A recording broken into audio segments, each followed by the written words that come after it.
All right, welcome everybody. It is Wednesday on the Jim Acosta Show, and as you can see right there on screen is Democratic Congressman Jim Himes of Connecticut.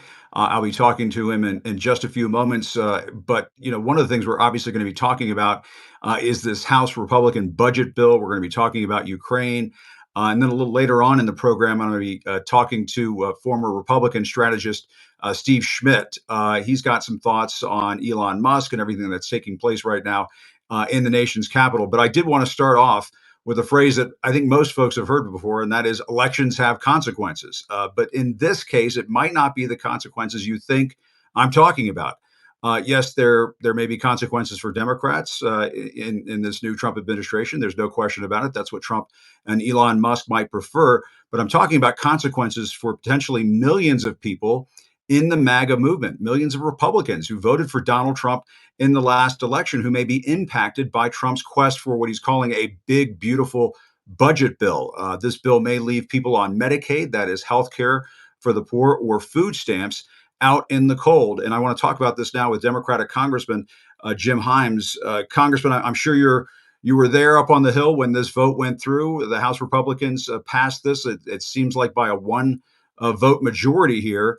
And what it's talking about, proposing at this point, is what, $4.5 trillion in tax breaks, $2 trillion in spending cuts, and a huge portion of that may come from the Medicaid program, health care for the poor. I know you voted against it, but what are your thoughts on this bill right now?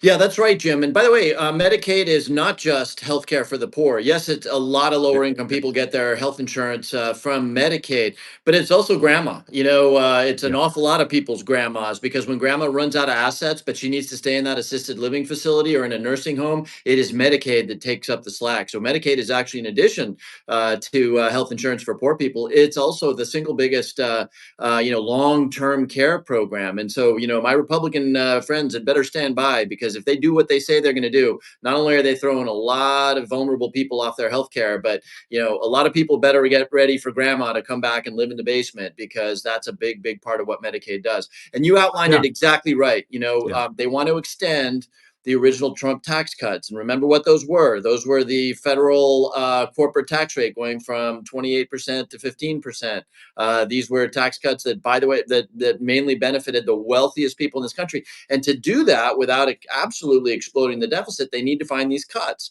And I mean, yeah, it's mind boggling in the sense that these cuts are going to come from those programs which help, just as you put it. If the theory is, and I think the theory is yeah. pretty accurate, that people with some degree of economic distress got sick of Joe Biden, got sick of the culture wars, and just said, you know what, eggs are too expensive and I can't retire, so I'm voting for Donald Trump.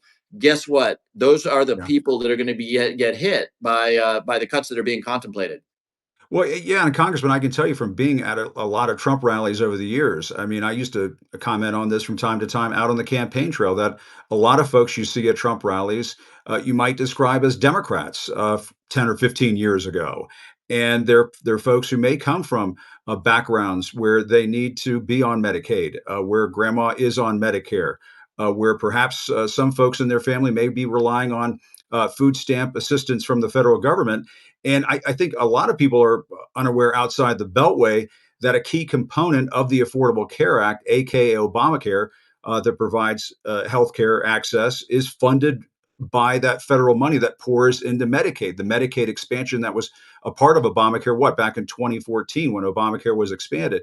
And so that, I mean, not only might you cut into Medicaid in this budget process, but Obamacare as well.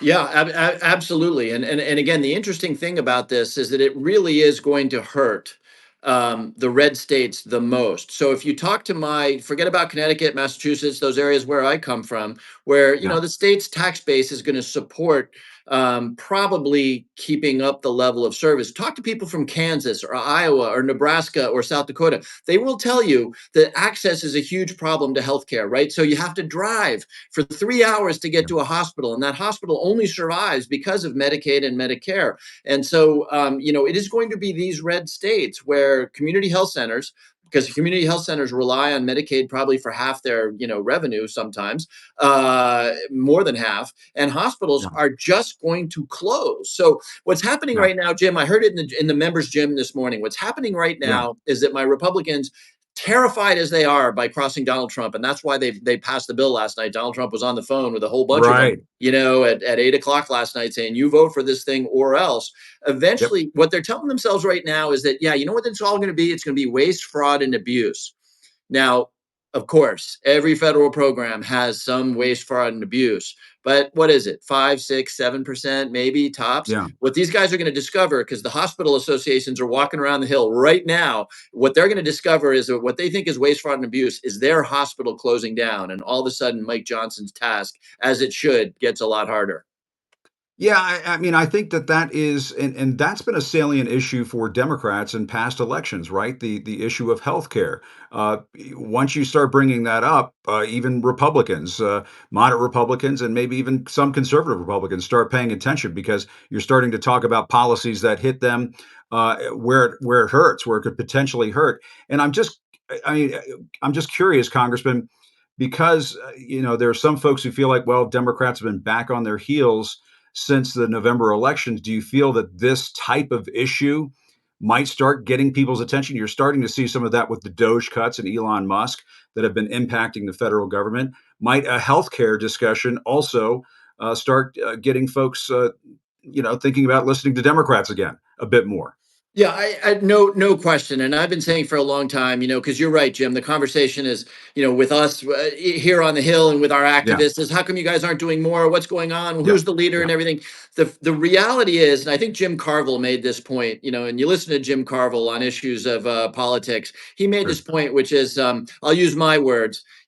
To some extent, and I hate to say it, but to some extent, people are going to need to get a taste of the dish that they ordered at the restaurant on election day, right? And we can raise all kinds of hell about what Medicaid is, or USAID, and why it's important that people aren't starving in Sudan. But until the American people actually see how these, Yeah, what Elon Musk doing ballet with a chainsaw and firing people willy-nilly, that doesn't come for free. And people are going to yeah, need to experience that. And you know what? I've been in politics long enough to know, and you know this too. If the American people hate one thing, it's the government sending good stuff to very, very wealthy people and denying less wealthy people yeah. stuff. And by the way, policy wise, that is all that we have seen since January 20th. Stuff getting taken from people who are hurting and given to Elon Musk and his buddies. And Congressman, I'm sure you saw this, that Elon Musk, speaking of Elon Musk, was apparently at the cabinet meeting today over at the White House. Um, I mean, again, he's not a cabinet secretary. So I guess my question is, what is he doing there? And what do you make of his role? You and I have been spoken for a while, but what do you make of his role in the government right now? What's going on in your view? Well, look, he's obviously the sort of junior varsity president, right? And it's super clear that the cabinet secretaries fear him because he spends a lot of time with Donald Trump. Yeah, Donald Trump is, unlike most cabinet secretaries, Donald Trump really admires Elon Musk because Elon Musk is the wealthiest man in the world. You know that deep in his heart, Donald Trump has a plan to get wealthier than Elon Musk. But he yeah, really admires this guy. That is going to come to an end, though. And we saw that tension develop this week already because the cabinet secretaries are by and large in place. And Elon Musk sends some mad email saying, "Tell me the 5 things you did this right. week or I'm going to fire you." And Yeah. cabinet secretaries are saying, "What am I, chopped liver?" So you're already starting to see that friction there. But it's going to get ugly because, look, let's give Elon Musk his due. And I think it's important to give him his due. He transformed the space launch business, he transformed the electric vehicle business, he transformed the Starlink, the satellite comms business. But to Sure. but government is a totally different beast. When you're trying to build an electric vehicle, when you make a mistake, you don't hurt lots of farmers. You don't Right. hurt the FAA, which is keeping us safe from air crashes. Right now, he's breaking stuff that is going to hurt the American people. And the fact that he's the richest man on the planet and he's doing that to the American people, that is not going to wear well. Yeah, I mean, just because you're great at electric cars and spaceships and that sort of thing doesn't mean you're good at cutting government. And one of the questions that I had over the weekend is when these emails were going out to people. I mean, you're talking about emails going to federal workers at the NIH. List the 5 things that you've done in the past week. I mean, I can imagine some of them saying, "Well, I worked on a cure for cancer."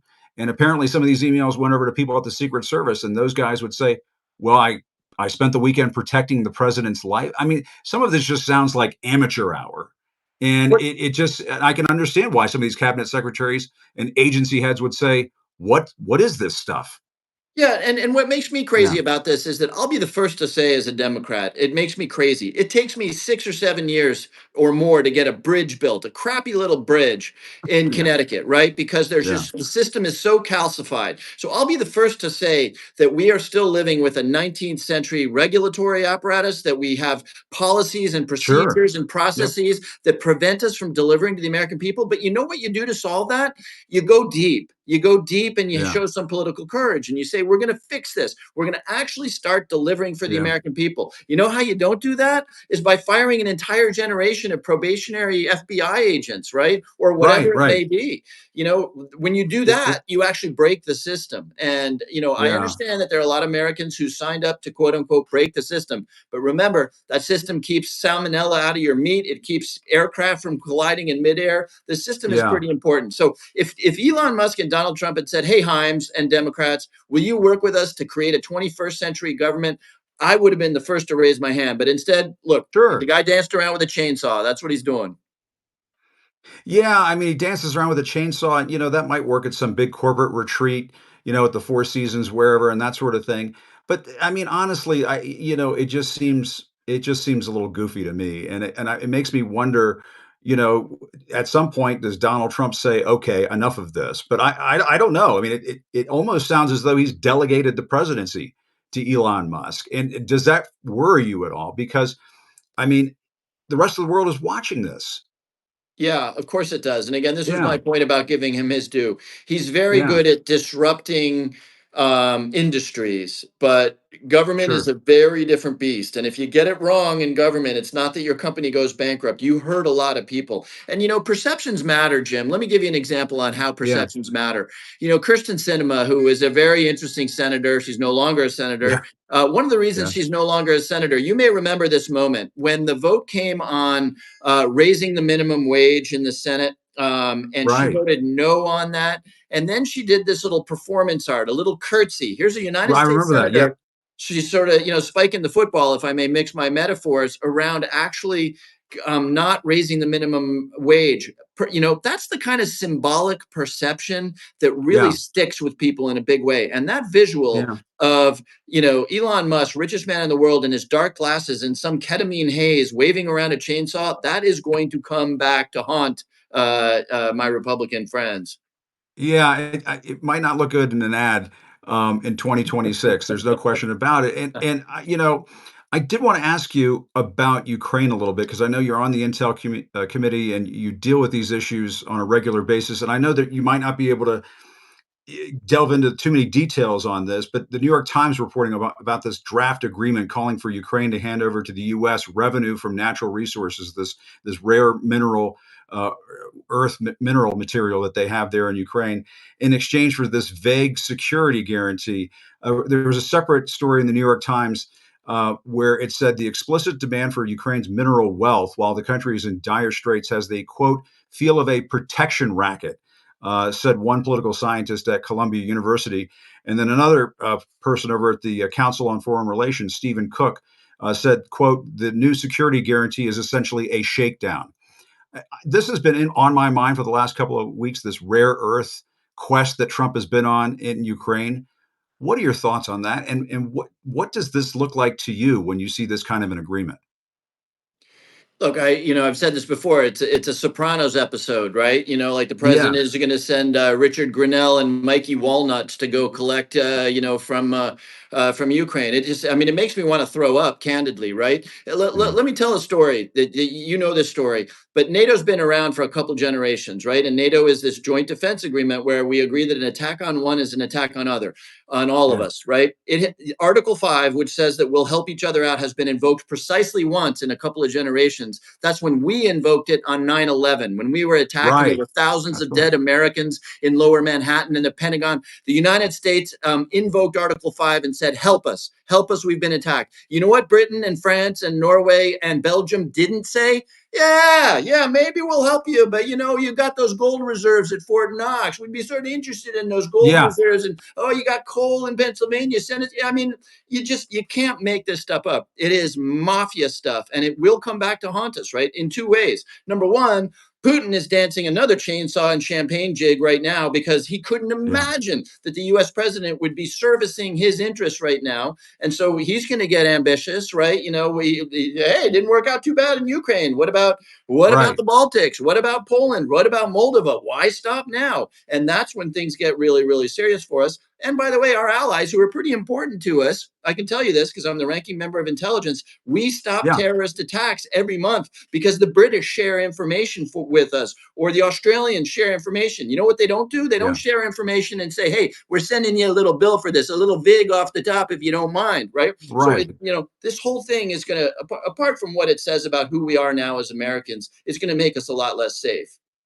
Yeah, I mean, it sounds is this Donald Trump or Don Corleone? I mean, that's the question that I have because, I mean, it sounds like he's saying it's a nice country you have there, Zelensky. Would be ashamed if something happened to it. And the protection racket analogy, I think, is pretty dead on. It's like, well, if you don't pay pay the mob boss that makes his rounds in the neighborhood, the next week or the next day, a bunch of guys break in and bust up the joint. It's just and it just makes me wonder. It just sounds very depressing because it seems as though Zelensky is in a position where this is an offer he can't refuse. Look, what we know about Donald Trump, because Yeah, we've now watched two presidencies, is that he is obsessed with strength, and he believes that strength is best expressed in getting something out of it, right? yeah, So, a strength that shares with, countries that need that strength, as you do in an alliance, is not at all interesting to him unless he gets something. Look at his proposal for yeah, Gaza. Somehow we're going to clear out 2 million people and we're going to build a lot of beautiful hotels. It's going to be, you think he's yeah. thinking that, unless he uses his strength to get something, he doesn't understand it. He doesn't understand Well, it. And unfortunately, this is going to resonate. It's going to yeah. resonate for years to come. And I appreciate you giving me all this time because, and I almost feel like you're hosting the show a little bit because you're teeing me up on topics here. But I don't know. You mentioned Gaza. I don't know if you saw this, but Trump put out this video on Truth Social, an AI created video of him sipping cocktails with a topless Benjamin Netanyahu in Gaza. And it shows Elon Musk. He's not waving a chainsaw. He's eating baba ganoush or something. I don't know what's going on there, but it's like, do you, what is going, I mean, we know he spends too much time on the internet, but like some of this just sounds like crackpot stuff. And I just wonder what your view is on Trump's plans for Gaza. Is it just trolling? Do you take it seriously? What is it? I Because this is one of the more baffling things to me. He says, "Well, the U.S. is going to take over Gaza, but we're not going to put boots on the ground." Well, that right there doesn't make any sense. One of the challenges for me, I'd like to believe I'm sort of a pretty serious national security foreign policy guy, is, Yeah. do I address the madness, right? Canada being the 51st state, we're going to invade Panama and take the Right. canal. We're going to take Greenland. Gaza is going to be a Four Seasons. Do I address it? Because, of course, on the one hand, it's absurd. It's completely absurd. And it's just painful, right? Because we used to be a good and serious country. People used to look up to us around the world, and they may not have liked what we did in Nicaragua or El Salvador or whatever it is, Sure. but they looked up to us. Now we're just some crazy reality show with nuclear weapons, which is a sort of a scary thing. But that video was particularly horrible because, of course, there's still hostages in Gaza living Right. in tunnels in the most appalling conditions, including some American hostages, right? I actually believe the war is going to restart there. So we're going to see children Mm. dying again, right? And Israeli IDF soldiers, young men dying in Gaza. And look, Yeah. it sort of tells you all you need to know about Donald Trump, that is the reality in Gaza. And yet he puts this video out there that he thinks is a good idea. Well, Congressman Himes, I appreciate the time. I've probably taken up so much time that your staff is going to say, "No more Jim Himes. He's No, never coming back on again." But no, really appreciate the time and appreciate your staff setting this up. And I understand this was your very first Substack interview, so it sure we've was. Yeah. we've sort of made social media history, or new media history. I don't know what the hell this is, but uh, it's a great way to talk to and engage with newsmakers like yourself. So Really appreciate the conversation. Really Thanks so appreciate much. the I time. always enjoyed going on your show in the old world, and I'm going to enjoy it in the new world. Sounds good. All right. Good to talk to you, Congressman. Really Take appreciate care. it. All Bye right. bye. Thanks. All right. That's Congressman Jim Himes. And he wasn't holding back. That was a very interesting interview because I think it speaks to what we're doing right now on Substack. Yes, the congressman was in his congressional office, and yes, he looked like he was dressed to be up on the Hill and do his thing and be a lawmaker and all that kind of stuff. But I feel like he sort of let his hair down a little bit in offering his opinions on some of this. And I thought it was very interesting what he was saying and how outspoken he was about the situation in Ukraine. And the more I think about that situation, I mean, he took the words right out of my mouth. I was also going to make a mafia comparison, and I see somebody commenting in the chat there. The congressman and I didn't get to talk about the chat function here, but somebody was just asking, "Oh, I think I missed most of it." Don't forget, folks. Somebody's just chiming in right now. It'll be a video. Don't forget, folks. After we do these live Substack interviews, they get recorded onto my Substack page, and then you can go back and watch it. So you can watch this entire show in its entirety after it's over. There might be a few minutes where I've got to dress it up and put a couple of graphics and that kind of thing and explainers as to what we were talking about during the program. But don't forget, if you're new to Substack, yes, you might think, oh, I can only read articles or watch live interviews. Not exactly. You can also watch these videos later. So if you missed the beginning of it, you want to go back and watch. Feel free to do that. But I really thought the congressman's comments on Ukraine were dead on. And, it is worrisome. Um, and I suppose Zelensky may feel like it is an offer he can't refuse. Not to sound like the Godfather, but it is right out of the Godfather. And that is dispiriting to me. And I hate to use a word like dispiriting because it may not measure up to the moment, but I just feel awful for him. I feel awful for President Zelensky that he has to hand over part of his country's precious natural resources in exchange for security. It should be about what is right and what is wrong. And what is right is helping the people Ukraine defend themselves. That is what the United States has been doing for the last few years, up until Trump returned to the White House. That is what most of Europe has been doing over the last few years. There's this common misnomer that you hear in social media, conservative media all the time, that the Europeans aren't stepping up to the plate. They have stepped up to the plate. They know exactly what this means for the rest of Europe if Ukraine falls, if Zelensky is unsuccessful. And so to see the United States of America put Ukraine in this kind of position, it just makes me feel as though uh, are we still the good guys? And I'm a patriotic American. I always think of the United States as being the good guys. I always think we're on the right side of history, that we should be on the right side of history. Obviously, um, the earlier days of our history that might suggest otherwise. There's no question about it. But I mean, I think in the post World War One or at least post World War II era, by and large, yes, you can take the Iraq War out of that equation. Yes, you can take Vietnam out of that equation. By and large, I think most Americans have always wanted to be the good guys. Have always wanted to be on the right side of history. And maybe I'm getting a bit of a history lesson here, and perhaps that isn't always the case. And presidents, um, well, let's just be honest about this. This president apparently has made the choice to not be on the right side of history. Has apparently made the choice to be with the Russians and do what the Russians would do what Putin would do, which is to try to put a weaker country over the barrel and extract concessions. And I see somebody chiming in right now, embarrassed for our country. It is embarrassing. It's embarrassing for the United States. And Jim Himes is absolutely right. Remember what took place on 9/11. And for the younger folks who are watching and may watch this later, they may not realize this. NATO was there for the United States after 9/11 because that is what NATO required. That was the treaty that the member nations of NATO signed on to, all for one and one for all, essentially. And I think it's an open question as to what Donald Trump would do if Putin gets his way in Ukraine. and decides he's going to go somewhere else with this, what the hell happens? What the hell happens? I know it has a lot of Europeans very worried about what happens next. And I'm scheduled to have Steve Schmidt on the program. I'm going to go to him. I'm going to try to go to him and start to go to him right now. But as we're getting him set up, um, I think what we're going to do is just keep talking here, um, and hopefully he'll pop up here in just a few moments. I saw somebody mentioning I almost said Elon Musk. Somebody mentioned the Jeff Bezos tweet about the Washington Post. Yes, I was planning on talking about that. I'm going to talk about that in a few moments.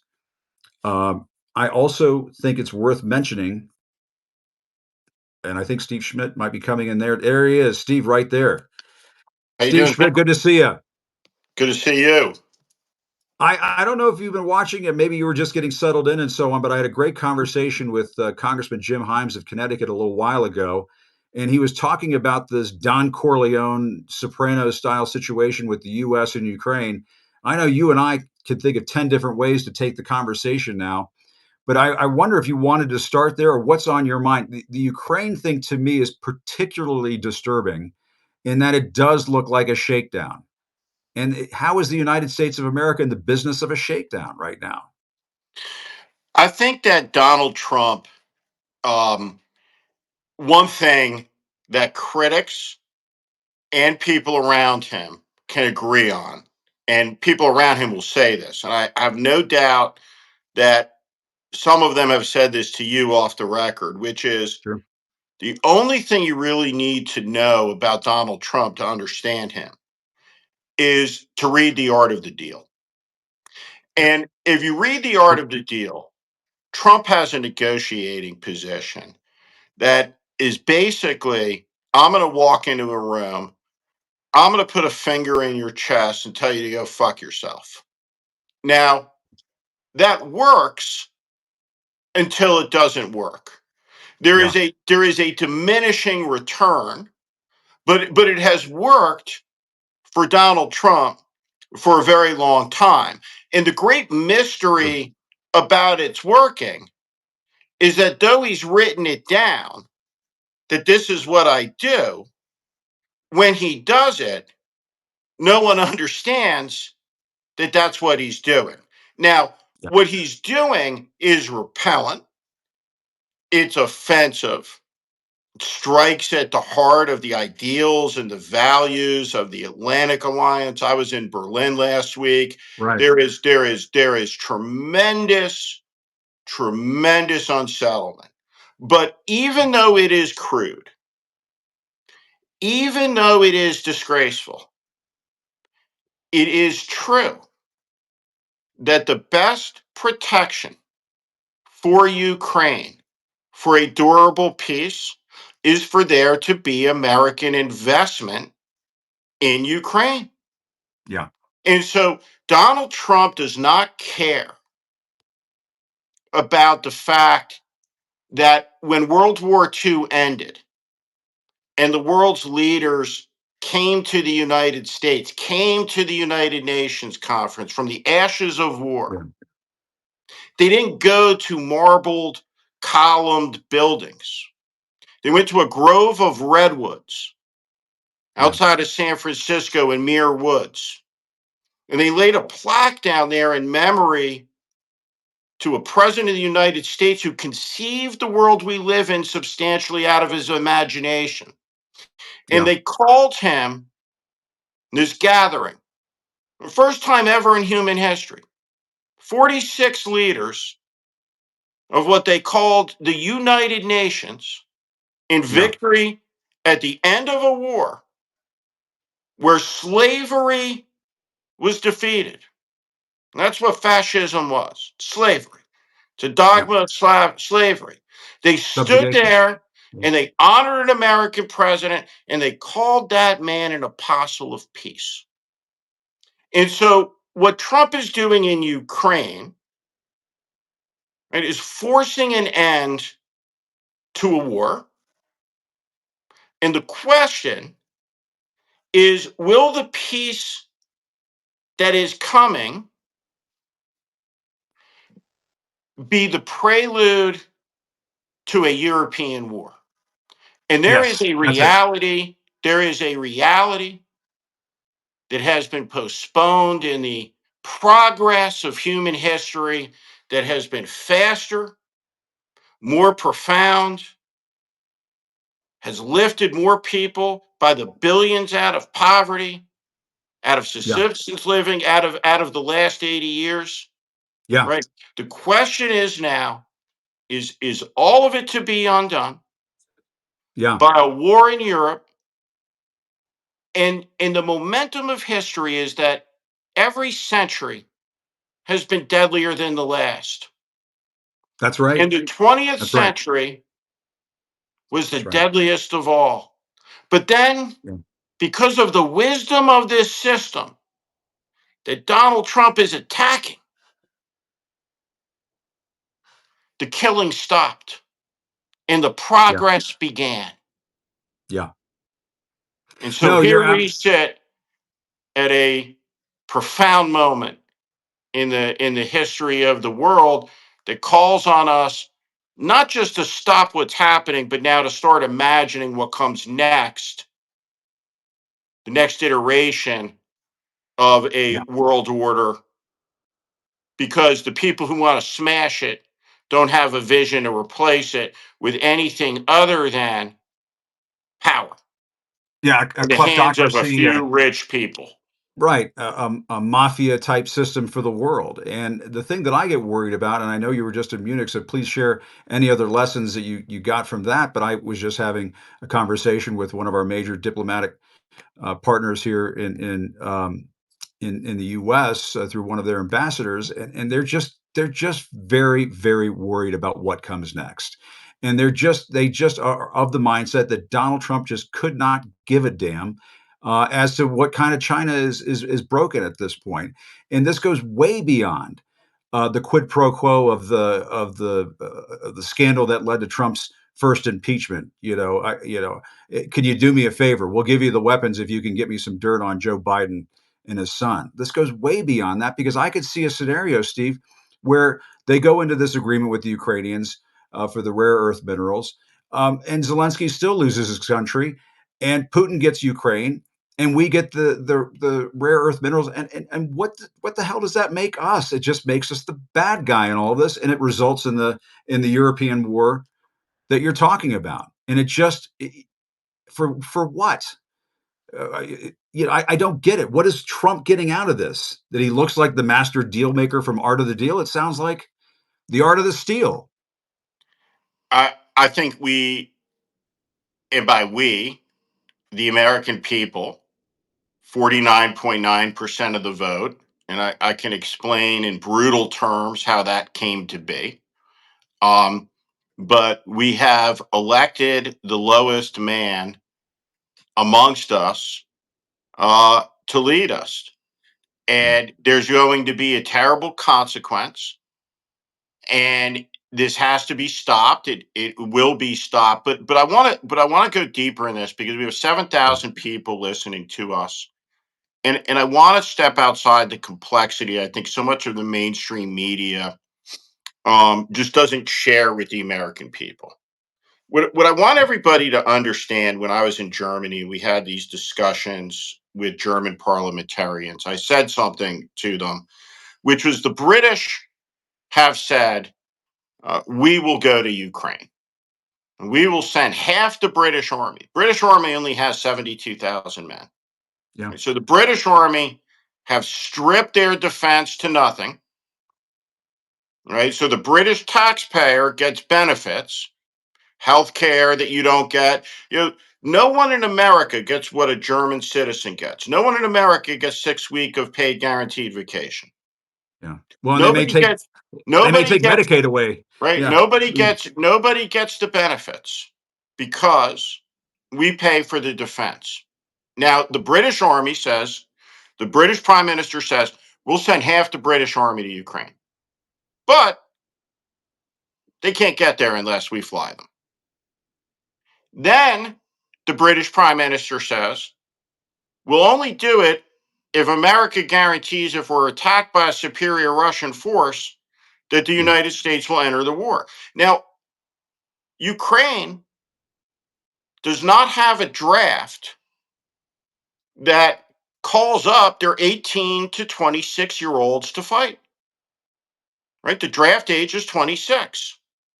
So does this sit right with anybody that the offer is on Yeah. the table that United States citizens, our kids, 18 and 19 years old, will Yeah. go do something that 18, 19-year-olds in Ukraine are not being asked to do, right? To put themselves in harm's way? Yeah. No. And so there is a reality about this moment. This Yeah. war began with a series of events in 2008 when Vladimir Putin invaded Georgia and the world did nothing. In 2014, he invaded the Crimea and the world did nothing. In Yeah. 2022, he invaded the Ukraine and the world did little. And the reality is, there is no plan that exists in reality that the Russian army will be pushed backwards.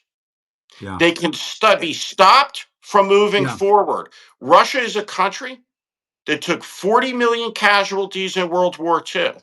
So the Yeah. danger of this war is profound. The leader of the president of the United States does not know history. He's Yeah. arrogant. He's an imbecile. He's ignorant. And so the dangers are magnified.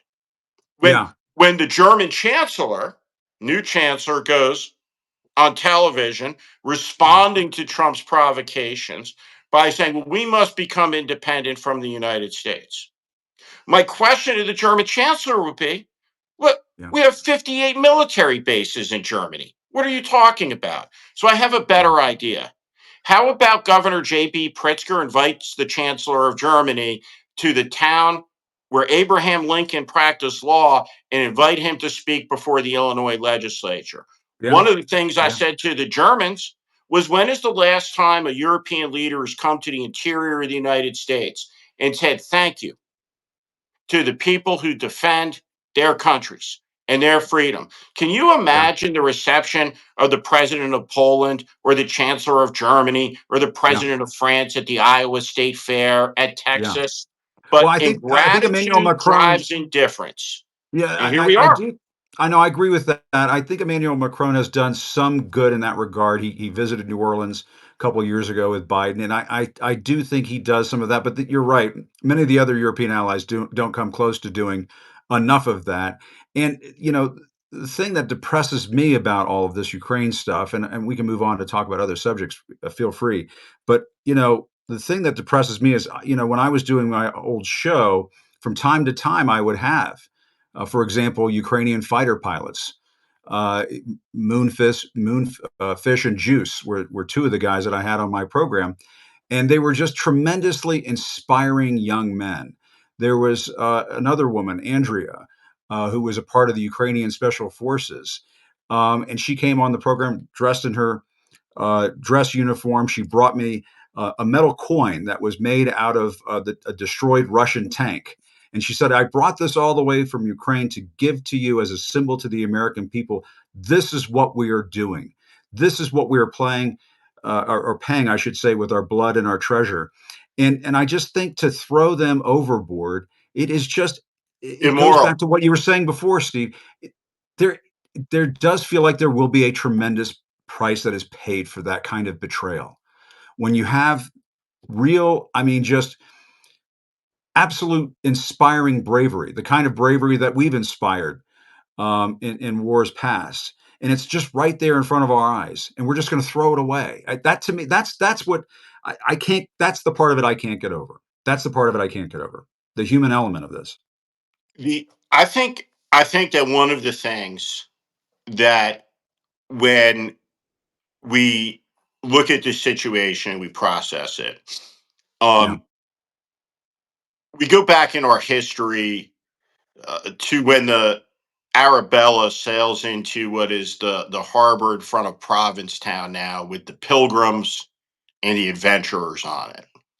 And it yeah, was a long and miserable journey. And if you think about that, we got 8,000 people listening to us. A lot of us have kids, right? Yep. When you're on a long plane flight or car ride, what do you want to do when you get there, right? You want to get out Yeah. of the vehicle. They didn't get off the ship. They Yeah. signed a document of mutuality, of cooperation. It was called the Mayflower Compact. And Yeah. like that, history changed. The Yeah. feudal age ended. Now, Yeah. there is a brutalism in what Elon Musk is doing to what I call, and I'd encourage all of you to think about as civil servants. But Yes. but And we should talk about they that. are they Absolutely. are being treated like insects. Well, and just Just today it was reported that they're going to give the people at USAID 15 minutes to go get their stuff. yeah. I don't know if you saw that. I mean, come on. And What are here we doing? and herein lies the great failure to communicate, right? In the words of Cool Hand Luke, with Yeah. Elon Musk, which is Yeah. that these people do not work for Elon. They work for us. Yeah. And so And he's at the I what cabinet meeting today, even though he doesn't hold a yeah. cabinet And position. let, and let Somebody, me and, yeah. and let me and let me just say, as someone who's done a lot of political campaigns, right? I Yeah. want I want I want everybody on this to understand three things. The country is under an unconstitutional assault that is real and very, very dangerous. Two, Donald Trump's power is illusory in many respects. We don't live in a top down society where two guys are in a cockpit pushing buttons, though he wishes you to believe that, right? Because Yeah. there are 100,000 elected governments in the United States. And the third Yeah. thing, right, that I am right about Yeah. is this. And trust me, Trump, is already past his apogee. He's free falling. Yeah. Most people, because they haven't spent their lives studying political campaigns and the trajectory of this and public opinion research, are going to see this a little bit later. But his numbers are collapsing. Yes. And next month, in the spring, there are going to be hundreds of thousands of people across the country on the streets. And then Donald Trump will escalate the situation and he will Yes. deploy the American military to do traditionally domestic law enforcement activities. And then more people will come onto the streets. Well, this is the scenario that I worry about more than anything, and I wonder if they've primed the pump to some extent by with the pardons of the January 6th rioters and insurrectionists. I mean, they're sort of an intimidation force. They were over at the Priorities or Principles First Summit, I should say, over the weekend, screaming at Michael Fanone, and a bomb threat was sent in. And then over at CPAC, you've got Steve Bannon. He says he wasn't doing a Nazi salute. Well, I don't know what the hell he was doing Oh, he over was doing a there. Nazi salute. I mean, give me a goddamn break here. I mean, Steve, I know you work on a lot of Republican campaigns, but this ain't a pretty picture that we're Yeah. looking at right now. And What what we've seen over the last 72, I mean, it's just it's a little bit breathtaking, I have to say. Donald Trump has the legal authority to swear in every January 6th criminal as a U.S. Marshal. Okay. The Yeah, the the American people will have to, because of the reality that an election was lost on really fundamental questions of honesty to the most yeah, prolific liar in American history and one of the greatest media failures in history. The American people will have to be the bedrock of an opposition. And so right now, there's two distinct questions. yeah, Like, what's going to happen and what should the platform be in 2028, right? is a fundamentally different question about what has to happen now. What has to happen now is an assertion of no, right? And Yeah. I see some people talking about martial law and all of this. What I want to say is you are protected by the U.S. Constitution. You are protected by the First Amendment, right? You have a right to peaceful assembly. You have a right to Right. speech. You have a right to conscience, That's right? right. What I want to understand about the corruption of one of the world's richest men, Jeff Bezos, who's destroyed the Washington Post. Okay, Yeah. if you take a glass against the wall and you wreck CNN and you turn all of these glorious television networks into versions of Fox News, you Yeah. smash that glass against the wall because of the genius of the First Amendment. Each shard of glass planted in an American soil will grow. The First Yeah. Amendment does not create NBC News. The First Yeah. Amendment gives a right to speech. That's what created NBC News, right? And Yep. so, right, so there's going to Yeah. be a right to speech that's unimpeded. There's going to be a right to protest, and I think at the end of the day, the United States military um, will not raise its weapons against the American people. Bingo. That to me is going to be the turning point in all of this because I strongly believe, and we saw this with Mark Milley during the run up to January 6th. You saw it with people inside the Defense Department who were just saying, you know what, Donald Trump, you lost the election, get the hell out of here. I do think what you're talking about, Steve, it can be boiled down to this: people power. And we're already starting to see it happen. It's not happening in the media. It's not happening in the mainstream media. It's not happening up on Capitol Hill. It's not coming from the political or pundit class. It is happening organically in a way that you and I have not seen in some time. I was talking about this with Joe Walsh the other day. These little events that folks are having, these little meetings, powwows, whatnot, whatever you want to call it, outside of state capitals and so on, it looks like the beginning of the Tea Party. And that might be the wrong analogy because there were elements of the Tea Party that were obviously driven by racism and a lot of it was astroturf stuff that was the Koch brothers and so on. But something interesting is happening right now where people are saying no, and we're going to lead the lawmakers. We're going to lead the media. They have the choice to follow, but they don't have to if they don't want to. We're still going to be here, and that's what I think I've been able to I don't know, witness, absorb over these last few weeks. It just seems to me you're seeing the beginnings of people power, and I don't. The United States military is no match for that. Donald Trump is no match for that. Elon Musk is no match for that. Uh, the national news media, they can go cover it, but they're just no match for that. And we're starting to see that. It just seems to be happening. I think that I had a conversation with Beto O'Rourke last night, and we talked about some of this stuff. But I want to say this because this is what will happen, right? Like put a pen in it. This is going to happen. I want to look into the future beyond the next news cycle. The forces of liberty in this country, the opposition to Yeah, this will win. We will yeah, prevail. yeah, yeah, We will prevail. And and all of this will be repudiated by the American people. yeah, Now, the job of the Democratic Party is going to be politically to reassemble FDR's coalition, the John Kennedy yeah, coalition, a yeah. majority American coalition.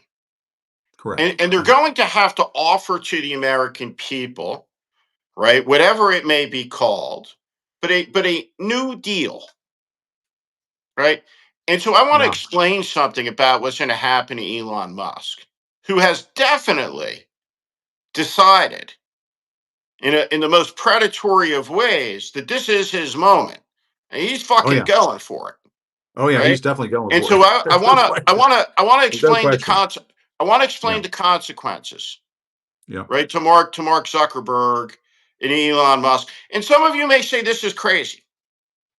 And we're on a Substack Live, Yeah. and these are the most powerful people in the world to control the flow of information. And I get that, right? And I don't give a fuck if he's worth 800 billion, right? Or $1 trillion, right? He's Yeah. not going to go to Mars, but the Yeah. United States is. And Yeah. I want to say this to Mark Zuckerberg and to Jeff Bezos and Elon. You will lose your companies. You will lose your empires. Every fucking one of you.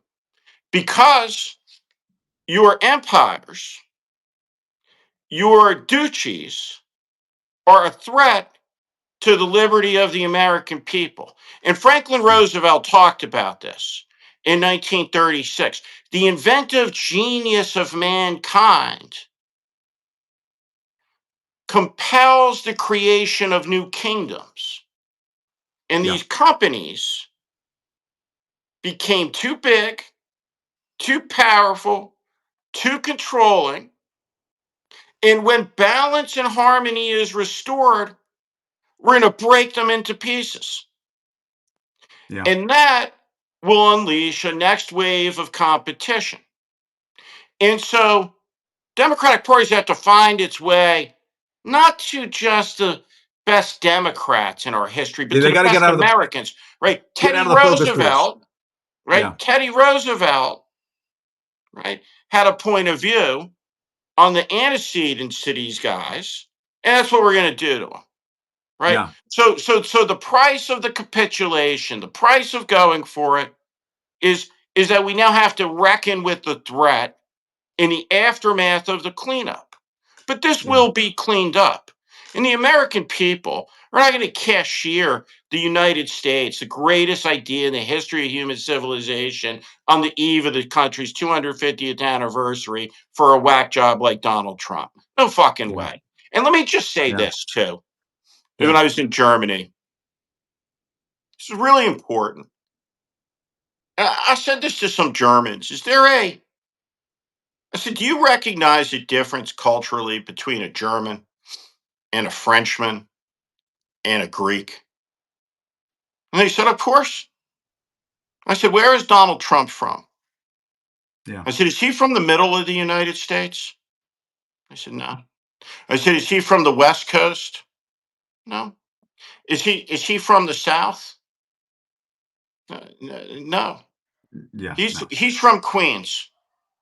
Right. So you talked about, right, gangsterism, right? As somebody Yeah. who grew up in North Jersey, grew up in this culture, right? You've driven around in a car, and I Yeah. know we have some people from New York and North Jersey. We communicate by telling each other on the road to go fuck yourself with middle fingers and everything else.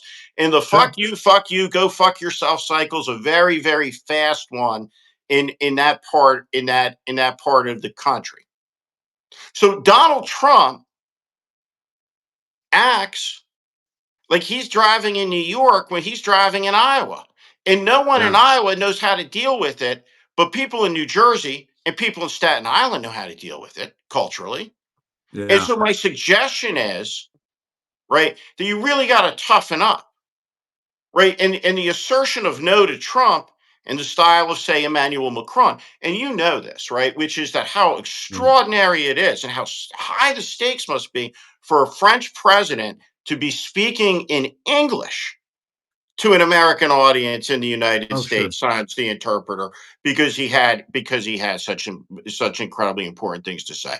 But Yeah. listen, the American people are a tsunami, an unstoppable force. Want to That's right. live in it? Want to be an insect? Want to be a serf? Right. There's old Reverend Niebuhr in Germany, and the famous quote, Uh-huh. first they came for and then they came for, right? First they came for the government worker, and they came for you. You have 5 minutes on a daily basis to justify what you did last. How Yeah. how does that kind of fit in with our sense of of of of the pursuit of happiness? The Yeah. concept that there's dignity in labor, that there's Yeah. dignity in work, right? That it's an Yeah. important part of human potential. So Well, what I would say to all these yeah. people is no, let's reject this. Yeah. No, and I 100% agree with what you're saying. And one of the things that a lot of the, and I've said this before on the show, and I'm going to say it again, a lot of this is just amateur hour. When Elon Musk sends out these emails and it says, "Well, explain what you did over the last 5 days," and it just speaks to a level of Bush leaguery that he has brought to the equation, and that is impressive when it's put next to Donald Trump's amateurism. I mean, you don't realize that there are people who are air traffic controllers who kept friggin' planes up in the air like that. uh, Is that supposed to be in the guy's email to the FAA that that's what I did over the last, or the people at the NIH who are working on a cure for cancer or working on bird flu at the CDC? I mean, it just sort of it, the amateurism and the stupidity, the sheer stupidity that Elon Musk seems to be bringing to this Doge effort, to me is it's kind of staggering, and it calls into question. I mean, there are a lot of folks who say that Elon Musk is a lot of myth making and not as much substance as folks might think. And some of this experience that we're all going through right now sort of speaks to that. I mean, it is kind of extraordinary. And the other thing, Steve, I wanted to talk to you about, you did bring up the Jeff Bezos thing over at the Washington Post. I think you were sort of alluding to it. He put out this tweet today saying, "Well, if we're going to have opinions that are, that are contrary to free markets and contrary to personal liberties, they don't belong in the paper anymore." I mean, that to me, to have the Washington Post put through the meat grinder like this, again, by one of these aspiring oligarchs that we have in this country, I do think you're right. They are telegraphing in their own individual strange ways, um, how they probably won't be on the scene. I Let think you me might be. I think you're right about that. In like 10 years, they just won't be on the scene, and the bending of the knee, the sending the millions of dollars to the inaugural fund, and so on. It just seems like the shameful final chapters that are going to be written about some of these bozos. He's a Maybe despicable bozo is man. too strong a word. He's a despicable Yeah, man. I mean it. His fiance and him parading around the world. She looks like a space alien on their $500 million yacht, whatever yeah, the wedding cost. It is obscene. They are yeah, both together in obscenity. And I promise you, whatever dinner there was on the night that the Graham family transacted the sale of the Post. Can you yeah, imagine the yeah, promises and the commitments and all of the bullshit that was said by Jeff Bezos? And he destroyed it, wrecked it. yeah. Right, one of the Steve, one I of the cried when greatest, I one of cried the when they sold the greatest. Washington Redskins, and to me, Right, this is right up there as I'm a native wrecked of it. the Washington D.C. area. This is right up there, Hey, let an me institution. Henry Ford was a Nazi. Hitler had a picture of him on his desk. These are contemptible men. And Yeah, let me just say I'm no economist, but I'm going to tell you exactly what's going to happen. Right? yeah, Is that like a race car going around the track, right? With the pedal, right, glued to the floor. Have you ever seen the movie like Ford versus Ferrari? The fucking car's going to blow up, and yeah. and when it That movie. does, and when it does, right, the people will be hurt as always, as ever, are America's working people, right? Yeah, And I want to say something. There's a dogma inside the Democratic Party that is brutal, right? It's part of all this woke insanity, which holds that the black guy in America, the white guy, and the Hispanic guy don't have anything in common because of their racial differences. oh, I hate that. Yeah, Right? yeah, I say I don't know. When I drive by on a highway work site, right? I see the main three types of American dudes, right? Black guy, Hispanic guy, and white guy. They seem to have a lot in common. They're working together. They go out to beers together on Thursday. But I want to say to everybody, who sees the world on racial terms, and right, that people of different races in this country, regardless of our shared citizenship and history, have nothing in common. We're Yeah. all going to suffer. We're all going to suffer, right? We will all feel the consequences, right, of what's coming, Yeah. right? And the question of degree is the unknown right now. And Yeah. so stopping this as soon as possible means arresting the progress in the courts, and electing a Democratic House to assert the Article 1 authorities of the Congress, which means Congress controls the purse. And so Yeah. the American Yeah. Constitution is being assaulted, but it's strong, right? Yeah. And there's a law of unintended consequences. Everybody in this moment focused on the White House Correspondents Association being defenestrated by Yep. Trump. The Yep. American people are not going to react well to the freak show assembled around Trump from OAN and Newsmax to do Dear Leader Exactly. questions, and is going to That's have right. the exact I opposite thing. say that And that's why I say, yeah, Steve, I say yeah, and I've yeah. said this before, and some of my friends in the press don't agree with it. If the press, if the mainstream press, the networks, and so on were to say, we're not going to go into your damn dog and pony show photo opportunities in the Oval Office, if you're going to screw with the White House Correspondents Association, then that's just the way it's going to be.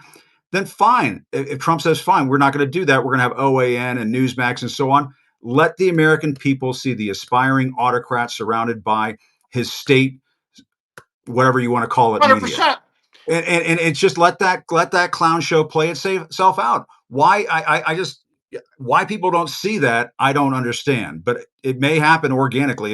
It may happen here in the few weeks uh, ahead of us, because they're going from one thing to the next. And my experience covering Donald Trump is that when you bend the knee, when you show weakness, he wants to go further. He wants to keep poking and prodding and see where the other pressure points are. And he's just doing that right now, trying to kick people out of the White House press pool.